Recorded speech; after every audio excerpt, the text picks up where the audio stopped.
Assalamualaikum warahmatullahi wabarakatuh. Kembali lagi di channel Radio Horor. Untuk kisah kali ini saya akan membawakan sebuah cerita dari tulisannya Netra Kala. Sebuah kisah lanjutan dari kisah yang berjudul Cerita Tentang Mereka.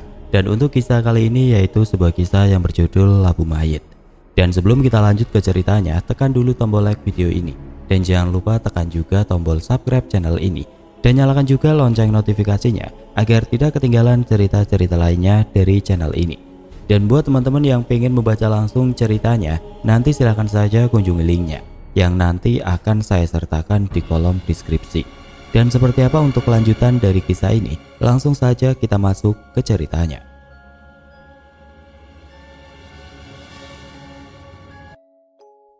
Debur suara ombak mendayun-dayun lembut menghantam bebatuan karang dan merambat ke dalam relung gendang telinga. Tidak ubahnya perilaku manusia yang tanpa sadar sedang menghantarkan pada sebuah kisah pilu nan nestapa. Dengki, dendam, dan amarah sudah menyatu dengan mantra. Debur suara ombak terdengar sendu membuat keheningan malam itu terpecah. Tidak ada seorang pun yang terlihat di sepanjang garis pantai yang tidak luas. Hanya ada sosok wanita yang sedang bersimpuh di sebuah lubangan yang hampir mirip dengan gua kecil. Bau dupa dan kemenyan sesekali menyeruak masuk ke dalam hidung si wanita. Namun bau itu hilang timbul bersama dengan hembusan angin pantai yang kencang. Suara bisikan mantra terus terucap dari bibir tipis wanita itu. Sukma lebur ing aji pangestune, sukma lebur ing segoroning pati, sukma lebur ing sakjeroning pati. Sudah beberapa menit berlalu, udara dingin dan hembusan angin tiba-tiba saja lenyap. Semua menjadi tenang, bahkan suara deburan ombak seolah menghilang. Apa keinginanmu, nak? Terdengar suara lembut tepat di hadapan wanita itu. Nyai, terima kasih sudah datang. Sosok di depan wanita itu hanya tersenyum lembut. Sorot matanya benar-benar terlihat tenang. Apa keinginanmu, nak? Sekali lagi sosok itu bertanya, namun kali ini nadanya terlihat sangat mengintimidasi, seolah dia sudah tidak sabar untuk apa yang sedang diinginkan oleh wanita yang sedang bersimpuh di depannya.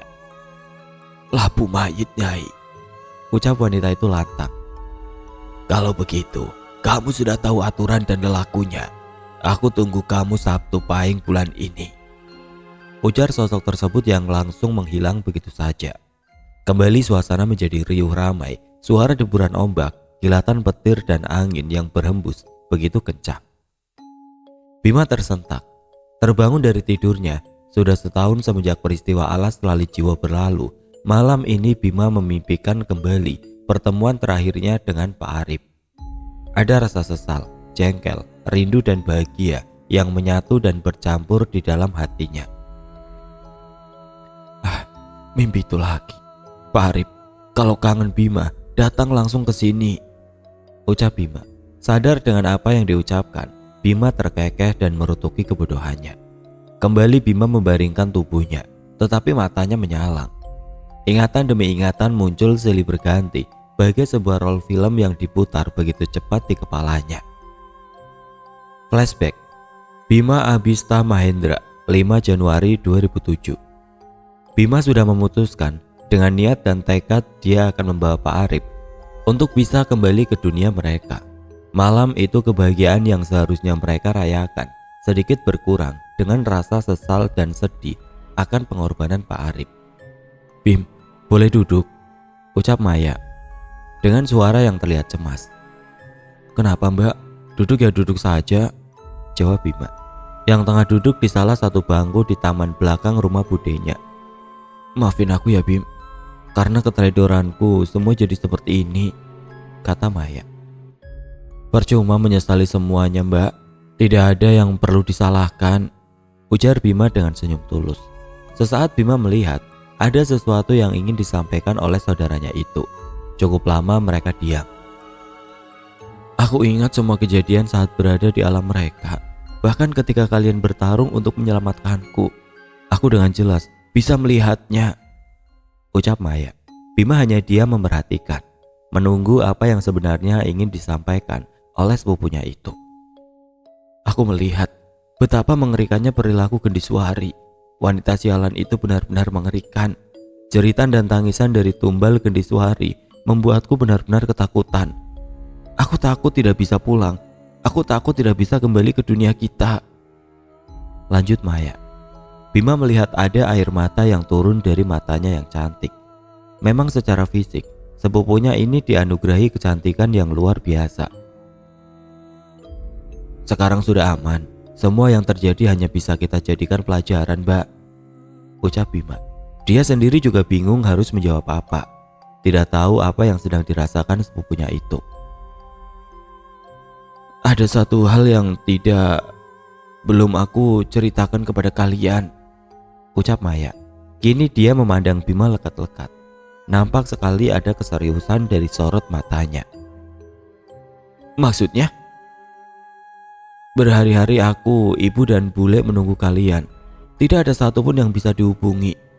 Kami semua khawatir, bahkan sempat bule Sekar ingin menyusul kalian. Hingga pada tengah malam saat itu, aku benar-benar tidak bisa tidur. Aku berpikir bahwa semua ini adalah kesalahanku. Disinilah sosok itu datang menemuiku, kata Maya. Sosok?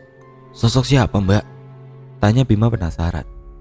Seorang laki-laki tua dengan sebuah tongkat di tangannya, memakai pakaian Jawa khas dengan belangkon yang ia pakai di kepalanya, jawab Maya. Simbah?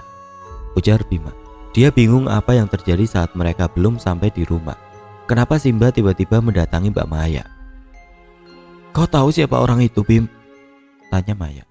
Simbah, sosok yang selama ini membantuku dan yang lainnya saat berada di alas Lali Jiwo.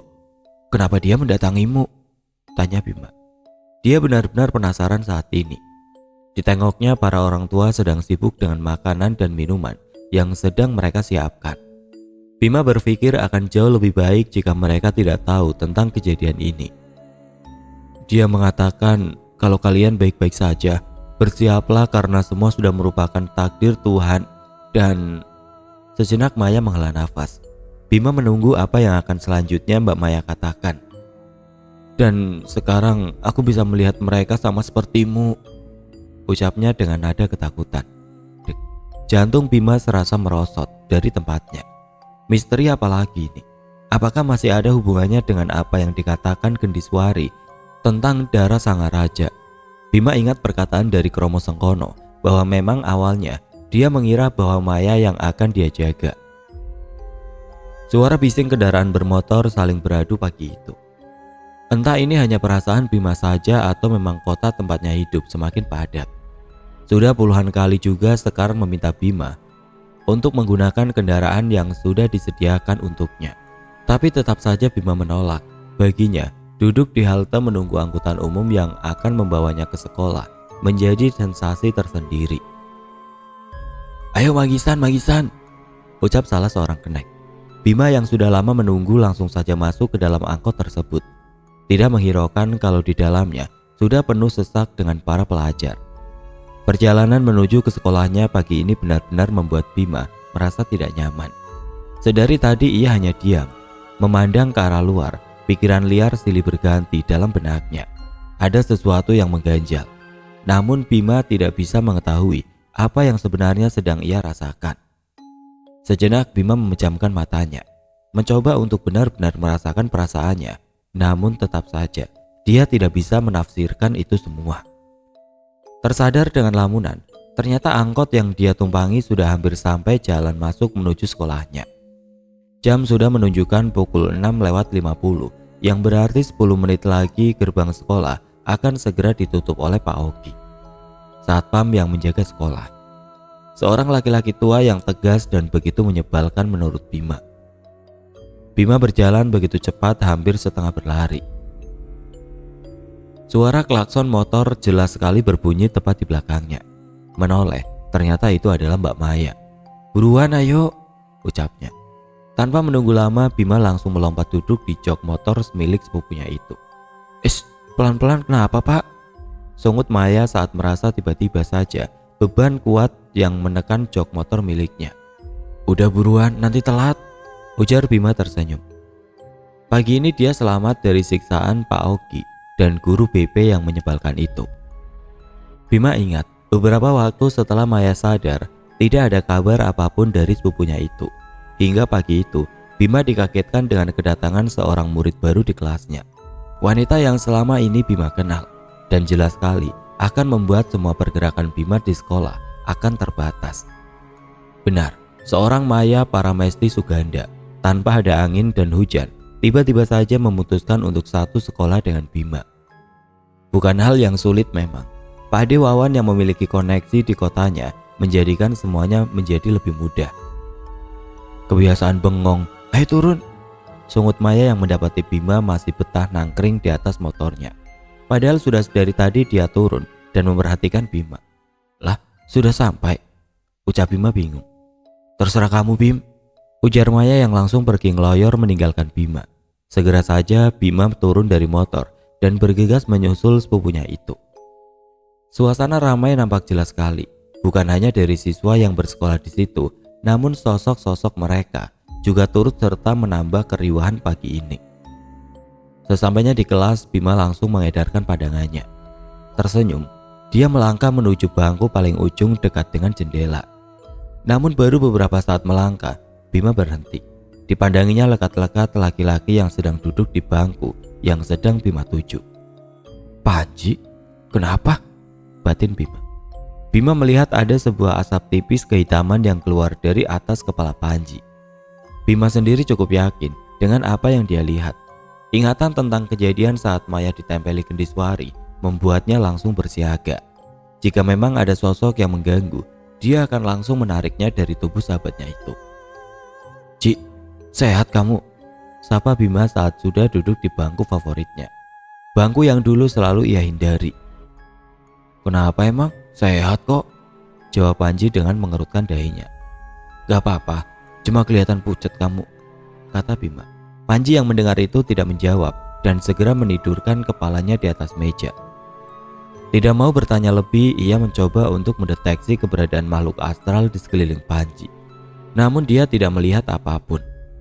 Justru malah Bima melihat Willem yang melayang keluar menuju pohon tanjung di luar kelas. Bel istirahat terdengar berkumandang. Banyak suara bangku yang diseret para penghuninya. Begitu juga Bima dan Panji yang segera beranjak menuju kantin. Perut mereka begitu keroncongan. Pelajaran fisika tentang hukum Newton membuat tenaga mereka habis terkuras. Nitip ya, biasa, ucap Panji yang langsung saja menyodorkan uangnya. Bima hanya mendecakkan lidah dan langsung pergi ke kantin yang paling ujung. Kantin yang menurutnya aman karena tidak menggunakan penglaris apapun. Sesaat dia sedikit bergidik, merasa mual membayangkan anak-anak yang memakan bakso atau mie ayam dari penjual di sekolahnya. Semua tampak biasa saja, namun tidak berlaku bagi Bima semenjak dia tahu kalau ada pocong yang ikut serta membantu pemilik kantin. Tidak pernah sekalipun Bima melangkahkan kakinya di sana. Celingukan mencari Panji, terlihat dia sedang duduk dengan Maya di salah satu bangku dekat dengan pohon yang dulu pernah Bima hindari.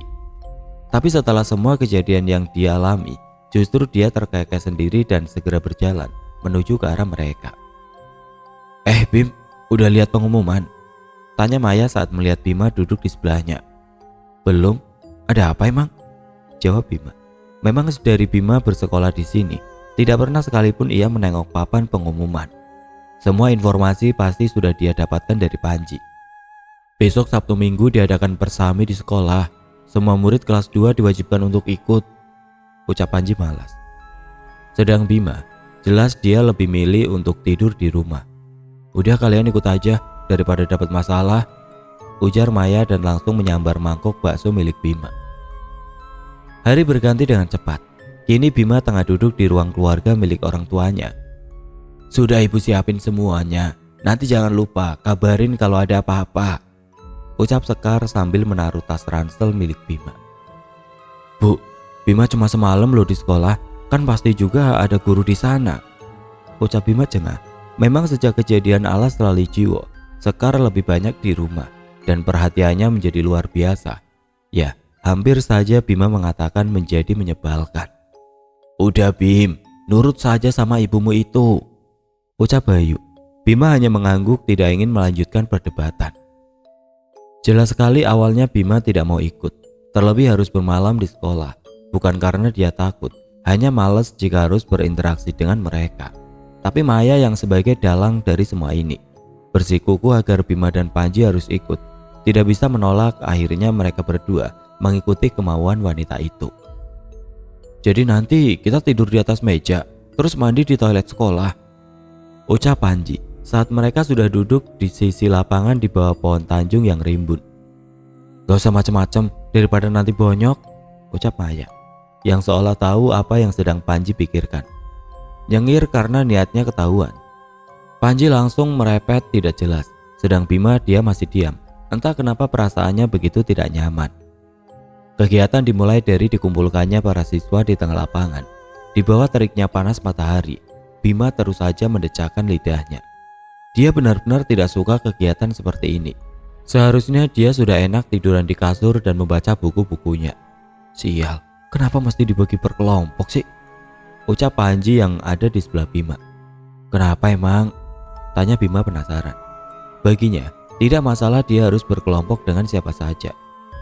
Ya setidaknya saat malam nanti aku bisa tenang kalau deket kamu, Bim. Tahu sendiri kan, rumor sekolah ini penuh dengan hantu, jawab Panji. Bima nyengir. Sepintas ada pikiran jahil yang muncul di kepalanya untuk menggoda temannya itu. Namun dia urungkan. Benar saja, mereka semua dibagi berkelompok. Bima, Panji dan Maya terpisah kali ini. Kumandang azan maghrib mulai terdengar. Suasana sekolah kini sudah mulai terlihat gelap. Beberapa kali Bima memperhatikan ada sosok-sosok yang mulai terbangun. Entah itu hanya sekedar lewat atau memperhatikan Bima. Namun Bima tidak menghiraukan itu semua. Berjalan dia mulai menyusuri koridor. Selingukan mencari keberadaan Panji atau Maya. Namun Bima tidak mendapati mereka berdua. Bahkan saat Bima melongok ke dalam kelas yang dipakai Panji, dia juga tidak menemukan temannya tersebut. Kembali Bima berjalan. Dia malas jika harus melakukan sholat maghrib di masjid sekolahnya. Pasti penuh, batin Bima. Berhati-hatilah, bisik Willem yang sudah ada di sampingnya. Kenapa? Tanya Bima. Seketika menghentikan langkahnya. Tidak menjawab, justru Willem melangkah pergi menjauhi Bima. Ada sedikit kecemasan yang timbul di hati Bima. Tidak biasanya Willem mengatakan seperti itu. Lama dia diam berdiri di koridor gelap di ujung kelas. Teringat perkataan Pak Arif untuk tidak langsung percaya dengan mereka. Bima sedikit tenang dan melanjutkan langkahnya. Setengah jam lebih Bima berputar-putar keliling sekolah selain mencari keberadaan Panji dan Maya. Seolah ada daya tarik tersendiri saat melihat sudut-sudut gelap yang menyeramkan di sekolah itu. Bima terhenti di depan salah satu ruangan. Bibirnya langsung tersenyum simpul. Ingat dulu dia pernah menggosok toilet ini dengan Panji. Nyengir dengan sosok yang ada di dalamnya, Bima kembali melangkah. Bima! Terdengar suara jelas dari arah samping Bima. Menoleh, suara tersebut berasal dari Maya. Ngapain berdiri sendiri di situ? Tanya Maya saat Bima sudah mendekat ke arahnya. Nyariin kalian. Ya udah, sekalian jalan-jalan. Mentang-mentang udah bisa lihat mereka, nggak ada takut-takutnya ya Bim. Bim, ada yang aneh gak sih? Dari tadi perasaanku nggak enak, ucap Maya. Nggak tahu Mbak.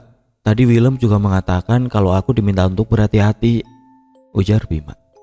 Saling pandang tanpa sadar mereka menghela nafas bersamaan. Menyadari itu, sontak mereka berdua langsung tertawa. Semenjak kejadian alas Lali Jiwo, entah kenapa selalu saja ada kejadian di luar nalar yang terjadi di hidup Bima dan Maya. Ya, semoga ini hanya perasaan kita saja, Bim. Aku tidak mau kejadian setahun lalu terulang kembali, meskipun aku tahu.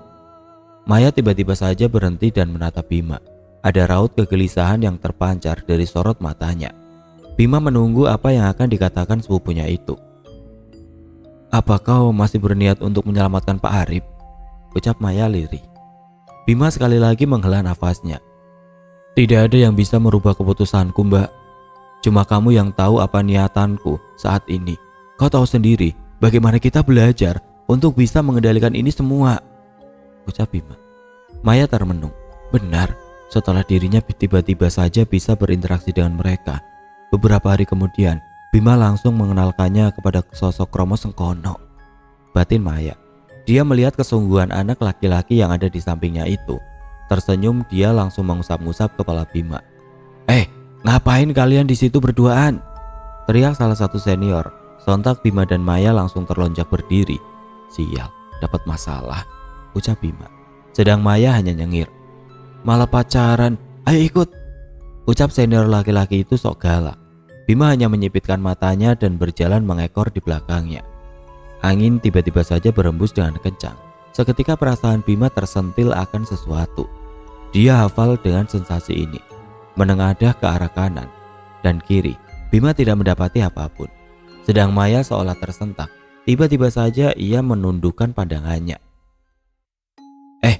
Malah bengong, ayo, bentak senior laki-laki itu. Bima hanya memandangi laki-laki di depannya, tidak menjawab apapun dan kemudian lanjut berjalan. Bim, ucap Maya lirik. Aku tahu, tenanglah, semoga tidak terjadi apa-apa, kata Bima mencoba menenangkan. Bukan dia merasa takut, tapi khawatir jika ada sesuatu yang akan menyerang mereka. Selama setahun ini dia terus berlatih, baik secara fisik dan batin, untuk menambah kepekaannya. Ucapan Dewi masih terngiang jelas bahwa Ki Ganang akan mencoba mengincar Bima. Ternyata mereka diarahkan ke ruang OSIS, di mana memang tempat itu menjadi base camp bagi para pengurus kegiatan persami. Jadi kalian ngapain di sana gelap-gelapan? Pacaran? Ucap senior yang membawa Bima dan Maya. Mereka berdua diam tidak menjawab. Pikiran Bima masih dipenuhi dengan sensasi yang tadi sekilas ia rasakan. Ingin dia segera mengecek apakah memang ada makhluk astral yang memiliki energi kuat di dekat mereka. Tapi konsentrasinya pecah dengan keadaan sekarang. Jawab, bentak senior itu. Seketika Bima kaget.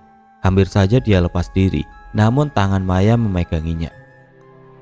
Tidak ada yang melanggar peraturan. Kami di sana hanya ngobrol-ngobrol biasa. Toh ada beberapa orang yang sedang berjalan di depan kami, dan bukannya ini sedang jam istirahat, ucap Maya. Berani kamu ya? Ucap senior itu maju selangkah, namun belum juga dia mencapai Maya. Tiba-tiba saja terdengar jeritan seorang wanita. Semua orang yang ada di dalam ruangan itu seketika menolehkan kepala mereka menuju sumber suara. Tolong, tolong! Terdengar lagi jeritan wanita. Suasana menjadi riuh. Semua orang yang ada di dalam ruangan itu kecuali Bima dan Maya langsung berhamburan keluar. Bima menghela nafas panjang. Ayo, jangan jauh-jauh dariku mbak, ucap Bima sambil melangkah santai menuju ke arah sumber keributan. Sesampainya di sana, Bima melihat di sisi lain lapangan sedang banyak orang yang bergerombol, terbagi menjadi beberapa kelompok. Sepertinya ada yang kesurupan, Bim, ucap Maya penasaran. Bima juga sudah menduga pasti ada sesuatu yang aneh. Mereka berdua berjalan mendekat. Benar saja, beberapa siswa sedang meronta-ronta. Ada yang menangis, ada pula yang tertawa seperti orang gila. Apa yang harus kita lakukan, Bim? Tanya Maya. Bima menolehkan kepalanya menghadap ke sepupunya. Tidak ada sorot takut yang terpancar dari mata wanita itu. Padahal jelas sekali sosok-sosok yang sedang masuk ke badan para siswa itu benar-benar membuat jijik. Bau mereka juga sangat memuakkan. Tidak ada mbak, bukan urusan kita, ucap Bima nyengir. Maya langsung menolehkan kepalanya ke Bima. Dia kaget dengan ucapan Bima barusan. Sejak kapan Bima tidak peduli dengan keadaan orang lain? Ini beneran kamu kan, Bim? Tanya Maya keheranan. Ya benerlah, emang siapa lagi? Maksudku lebih baik untuk tidak banyak berurusan dengan mereka. Sudah cukup alas selali jiwa yang menjadi pengingat kita, ucap Bima masih terus memandangi kerumunan itu. Maya tahu apa yang Bima maksudkan, tapi dia sendiri juga tidak tega dengan teman-temannya yang dipermainkan seperti itu. Tanpa bertanya kepada Bima, Maya langsung berjalan mendekat. Mbak, mau kemana? Tanya Bima. Menolong mereka. Kalau kau tidak mau, tunggu saja di situ. Aku tahu rasanya menjadi mereka, kata Maya dengan seringnya mengerikan. Mau tidak mau, Bima juga mengikuti langkah sepupunya. Namun baru beberapa langkah, pandangannya tertuju pada satu titik. Maya pun juga demikian. Mereka kembali terhenti. Panji, ucap Maya. Mereka melihat Panji sedang duduk bersila dengan seringai yang menakutkan. Ada sesuatu yang berbeda, seolah Panji sedang memegangi sebuah tali yang terjulur dan terikat di masing-masing demit yang merasuki para siswa. Bima melihat dengan jelas saat beberapa orang mendekat dan mencoba memegangi Panji. Dengan sekali sentakan mereka langsung terlempar begitu saja. Tawa Panji menjadi gila-gilaan, seolah sedang menikmati itu semua. Seketika Bima langsung mencoba mengumpulkan energinya. Jelas sekali sosok yang merasuki Panji bukan sosok sembarangan. Tiba-tiba saja Panji terdiam dan menatap Bima nyalang. Tanpa diduga-duga, Panji langsung berlari dan menubruk Bima. Maya langsung menjerit dan mundur beberapa langkah. Sedangkan Bima yang sedang berusaha dicekik oleh Panji, berusaha memberontak. Saat tangan Bima menyentuh Panji, seketika suasana berubah. Kini dia sedang berdiri di pinggir pantai yang sangat sunyi dan tidak luas. Bima melihat ada seorang wanita dengan menggunakan kemben dan jarik berjalan tergesa-gesa sambil menengokkan kepalanya ke belakang berkali-kali, seolah tidak ingin ada orang yang mengetahui keberadaannya. Segera Bima mengikuti wanita itu. Bima sudah berdiri di sebuah lubang kecil mirip gua. Hembusan angin pantai yang cukup kuat tidak membuat wanita itu bergidik. Bima memperhatikan dia sedang berusaha menyalakan kemenyan dan dupa di atas angklung kecil yang sedari tadi ia bawa. Sekali lagi Bima mengedarkan pandangannya. Tempat itu sebenarnya memiliki pemandangan yang indah, namun entah kenapa suasana yang alami justru membuat bulu kuduknya meremang. Terlebih Bima juga mendapati ada sosok-sosok yang sedang mengamati mereka. Bukan sosok yang biasa dilihat Bima, justru lebih banyak sosok yang menyerupai siluman, berkepala manusia dan setengah hewan. Sukmo lebur ing aji pangestune, sukmo lebur ing segara ning pati, sukmo lebur ing sakjeroning pati. Bima langsung tersentak dan menoleh ke arah wanita yang ada di depannya.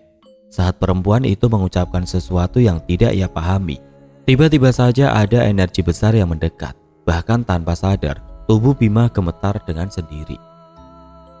Apa keinginanmu, nak? Terdengar suara lembut tepat di hadapan wanita itu.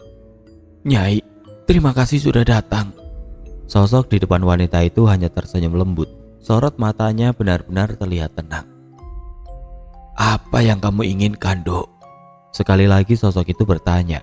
Namun kali ini nadanya terlihat sangat mengintimidasi, seolah dia sudah tidak sabar menunggu apa yang sedang diinginkan oleh wanita yang sedang bersimpu di depannya. Labu mayit, Nyai, ucap wanita itu lantang. Kalau begitu kamu sudah tahu aturan dan lelakunya. Aku tunggu kamu Sabtu Pahing bulan ini, ujar sosok tersebut dan langsung menghilang begitu saja. Bima tersadar, dia tengah tiduran di lapangan sekolah.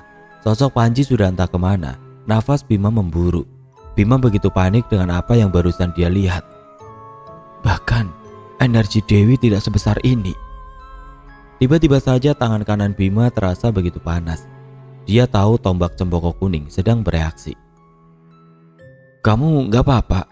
Terdengar ucapan yang tidak Bima hiraukan. Dia mencari keberadaan Maya, namun tidak mendapati sepupunya dimanapun. Justru malah melihat Panji yang sedang meronta-ronta dipegangi oleh beberapa orang. Kromo Sengkono, batin Bima. Seketika penjaganya sudah berdiri di sebelahnya. Carilah Maya, akan aku urus mereka. Bima masih celingukan mencari keberadaan Maya. Tidak menghiraukan gumam kebingungan orang-orang yang ada di sekitarnya. Bima melihat Maya sedang berdiri tidak jauh dari sebuah bangunan di ujung lapangan. Mbak, ngapain di sini? Sudah aku bilang untuk tidak jauh-jauh dariku, ucap Bima jengkel. Tenang Bim, aku bisa menjaga diriku. Aku tadi melihat ada seorang wanita yang mengamati dari arah sana. Energinya benar-benar membuatku sesak, ucapnya sambil menunjuk ke arah salah satu sudut bangunan yang gelap. Sudah ayo, ucap Bima sambil menarik tangan sepupunya itu. Kembali ke kerumunan, Bima melihat Kromo Sengkono sedang menarik paksa sosok yang merasuki Panji. Tidak heran jika Maya memekik. Sosok yang merasuki Panji begitu mengerikan, memiliki 8 tangan dengan mata yang begitu banyak di mukanya. Belum lagi taring-taring yang mencuat tidak beraturan di sela-sela bibirnya. Apa yang sebenarnya terjadi? Ucap Bima saat melihat Kromo Sengkono berjalan menuju ke arahnya. Mereka hanya kiriman, bukan penunggu tempat ini. Berhati-hatilah, ucapnya dan langsung lenyap dari pandangan. Bima menghela nafas panjang. Apalagi sekarang, ucapnya dan langsung berjalan menuju ke arah Panji. Suasana sudah mulai tenang, semua kegiatan malam itu ditiadakan. Panitia berserta guru pembina tidak mau mengambil resiko jika nantinya terjadi hal serupa. Kini Bima dan Maya tengah duduk di UKS. Sedari tadi mereka menunggu Panji terbangun. Setelah Kromo Sengkono menarik paksa sosok yang merasuki Panji, dia langsung terjatuh dan tidak sadarkan diri. Beruntung tidak terjadi luka fisik yang serius, sehingga Panji hanya dibawa ke UKS. "Bim?" tanya Maya yang tengah duduk di samping Bima. "Iya mbak, aku penasaran, apakah sosok yang merasuki Panji itu memang tidak sengaja atau memang ada orang yang sedang mengincarnya?" Sejenak Bima berpikir, "Jujur saja aku belum memikirkan itu semua. Entahlah, umur kita masih terlalu muda untuk semua ini. Aku tidak tahu," jawab Bima sambil menggelengkan kepala. Maya yang mendengar ucapan Bima menghela nafas. Apa yang sudah dialami Bima di alas Lali Jiwo pasti masih membekas di ingatannya. Walau dia sudah mendapatkan cerita secara rinci, tapi tetap saja dia tidak bisa membayangkan kengerian yang terjadi saat itu. "Aku hanya berpikir dengan orang yang kulihat di ujung ruangan saat Panji mencoba menyerangmu. Jelas sekali ada sesuatu yang buruk dengan orang itu, tapi dari jarak sejauh itu aku tidak bisa mengenalinya," ucap Maya. "Aku hanya berharap semua hanya kebetulan. Masih terlalu banyak pertanyaan yang ada di kepalaku. Andai Pak Arif ada di sini, pasti dia bisa memberikan solusi," balas Bima. Maya tidak membalas perkataan Bima karena Panji tiba-tiba saja bergerak. "Nyenyak tidurnya?" tanya Bima saat melihat Panji sudah terbangun. "Perasaan tadi masih di lapangan. Sejak kapan?" tanya Panji masih mengantuk dan menggaruk-garuk lehernya. "Kamu aja mbak yang cerita, aku minta air hangat dulu ke panitia," ucap Bima yang langsung beranjak keluar ruangan. Sesaat dalam perjalanan Bima memikirkan apa yang diucapkan oleh sepupunya. Mungkin dia memang beberapa kali sudah berinteraksi dengan mereka selama setahun ini. Tapi malam ini berbeda, sosok-sosok yang muncul memiliki energi yang besar. Bima berhenti tiba-tiba. Dia menyadari sesuatu, apa yang dia lihat bukanlah hal kebetulan. Itu bukan masa lalu dari sosok yang merasuki Panji, tapi sebuah kilasan kejadian bagaimana sosok itu bisa sampai datang ke tempat ini. Menghela nafas, Bima kembali berjalan. "Jangan ikut campur," ucap Willem yang sudah berada di samping Bima. "Astaga, kalian ini apa tidak bisa muncul dengan cara yang tidak mengagetkan?" ucap Bima yang hampir saja terjatuh ke selokan kecil di samping kanannya. "Apa maksudmu jangan ikut campur? Kau tahu, mereka kiriman dari seseorang bukan? Mereka kuat dan bukan sembarangan demit. Aku juga tidak yakin kalau penjagamu itu mampu melawan mereka," ucap Willem yang melayang pergi meninggalkan Bima. Bergegas Bima segera kembali ke UKS. Segelas air panas dan 3 botol air mineral sudah dia bawa. Ada yang mengganjal di dalam pikirannya, tapi dia juga harus memastikan sesuatu. Jika apa yang dia pikirkan benar, sebaiknya dia tidak ikut campur dalam masalah ini. "Silakan Tuan, teh hangat untuk Tuan," ucap Bima sambil meletakkan segelas teh hangat di meja samping ranjang. "Emang bener Bim, aku kesurupan?" tanya Panji heran. "Iya, emang kamu ngerasainnya gimana?" tanya Bima. "Seingatku tadi baru mau balik dari masjid, terus tiba-tiba saja tengkukku terasa panas. Habis itu blank, aku lupa. Bangun-bangun udah ada di sini," ujar Panji. "Kamu gak ngelakuin sesuatu yang aneh-aneh kan Ji?" tanya Maya curiga. "Enggak lah, enak aja.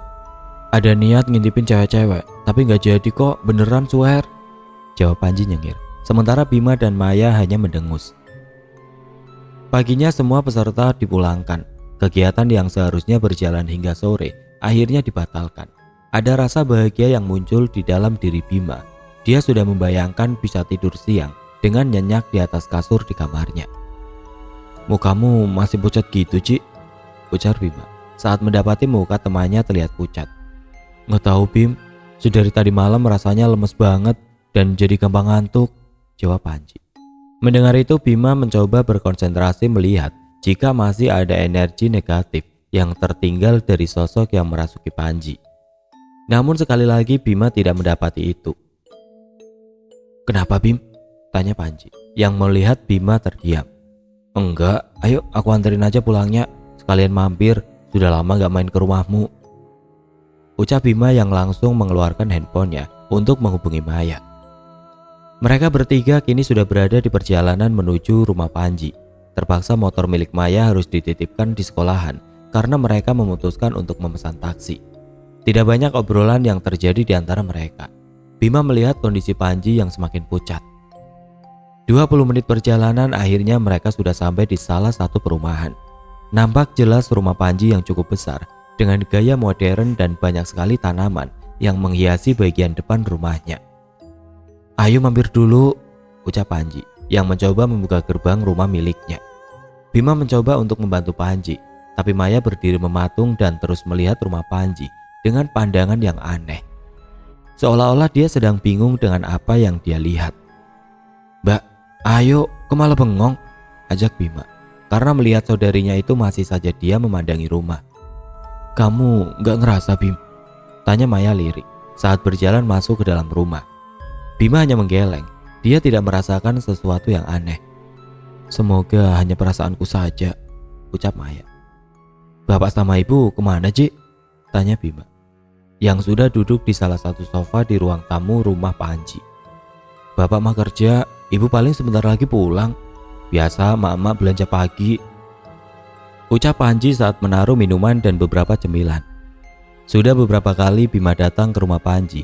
Dia juga sudah tahu apa saja yang menunggu rumah ini. Tapi siang ini semua nampak tenang. Bahkan sosok wanita yang biasa Bima lihat di taman depan juga tidak terlihat sama sekali. "Kamu nyaman, Ci, tinggal di rumah ini?" ucap Maya tiba-tiba. Sontak Bima yang mendengar itu langsung menolehkan kepalanya. Panji pun terlihat heran dengan ucapan Maya. Awalnya Bima mengira Panji akan mengatakan kalau dia nyaman dengan rumahnya. Tetapi Bima salah. Justru Panji malah menghela nafas. "Ada yang salah, Ci. Kalau ini soal masalah keluarga, lupakan saja," ucap Maya yang terlihat menyesal telah menanyakan itu semua. "Dulu memang nyaman, tapi akhir-akhir ini aku sama sekali tidak merasakan hangatnya rumah," jawab Panji. Bima masih diam. Dia berpikir memang lebih baik jika Maya saja yang berbicara. Bima yakin pasti ada sesuatu yang sedang ingin dipastikan oleh saudaranya itu. "Maksudnya?" ucap Maya yang masih belum sepenuhnya memahami apa yang Panji katakan.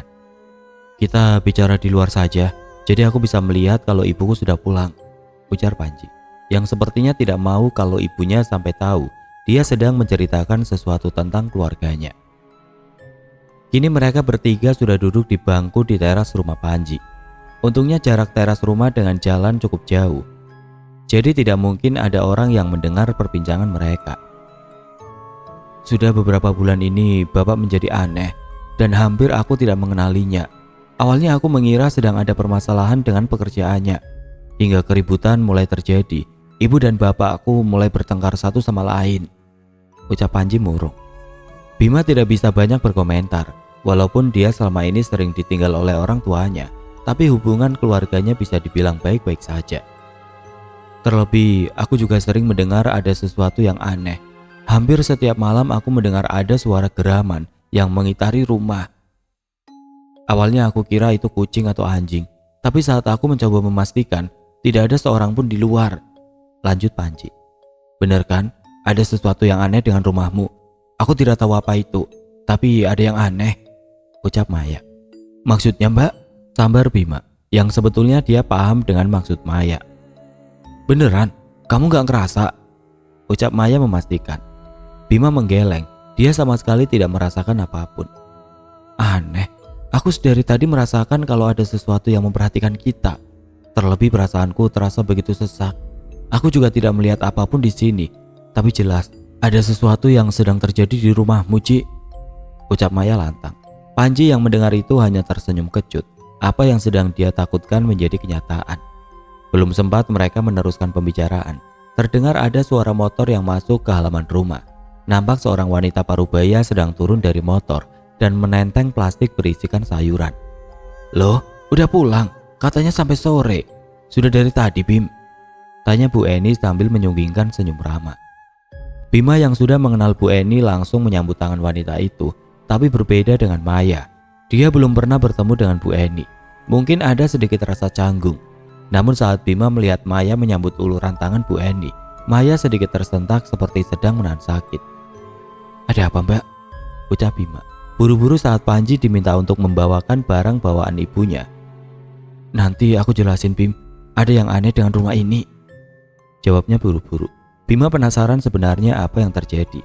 Berkali-kali dia berkonsentrasi melihat hal yang janggal, tapi tidak menemukan apapun. Bima dan Maya sudah berpamitan tidak enak berlama-lama di sana. Sedang kondisi Panji juga sedang tidak baik-baik saja. "Tadi aku lihat Mbak Maya sedikit tersentak saat mencium tangan Bu Eni." Bima mulai pembicaraan. Saat ini mereka sedang berada di salah satu jalan trotoar yang ada di kota, sengaja untuk tidak langsung pulang ke rumah. "Ada sesuatu yang aneh Bim, saat aku menyentuh ibunya Panji. Jelas sekali tiba-tiba saja tanganku seperti menggenggam bara api," ucap Maya. "Menurutmu apakah Bu Eni juga memiliki kelebihan Bim? Atau dia sedang terkena guna-guna?" lanjut Maya. "Jujur saja aku tidak merasakan apapun. Ini aneh. Atau mungkin karena kemampuanmu dalam mendeteksi gangguan gaib jauh lebih peka daripada punyaku?" tanya Bima penasaran. Maya hanya mengangkat bahunya, menekankan kalau dirinya juga tidak tahu. Oke teman-teman, sampai di sini dulu ceritanya. Nantikan kelanjutan kisah ini di video berikutnya.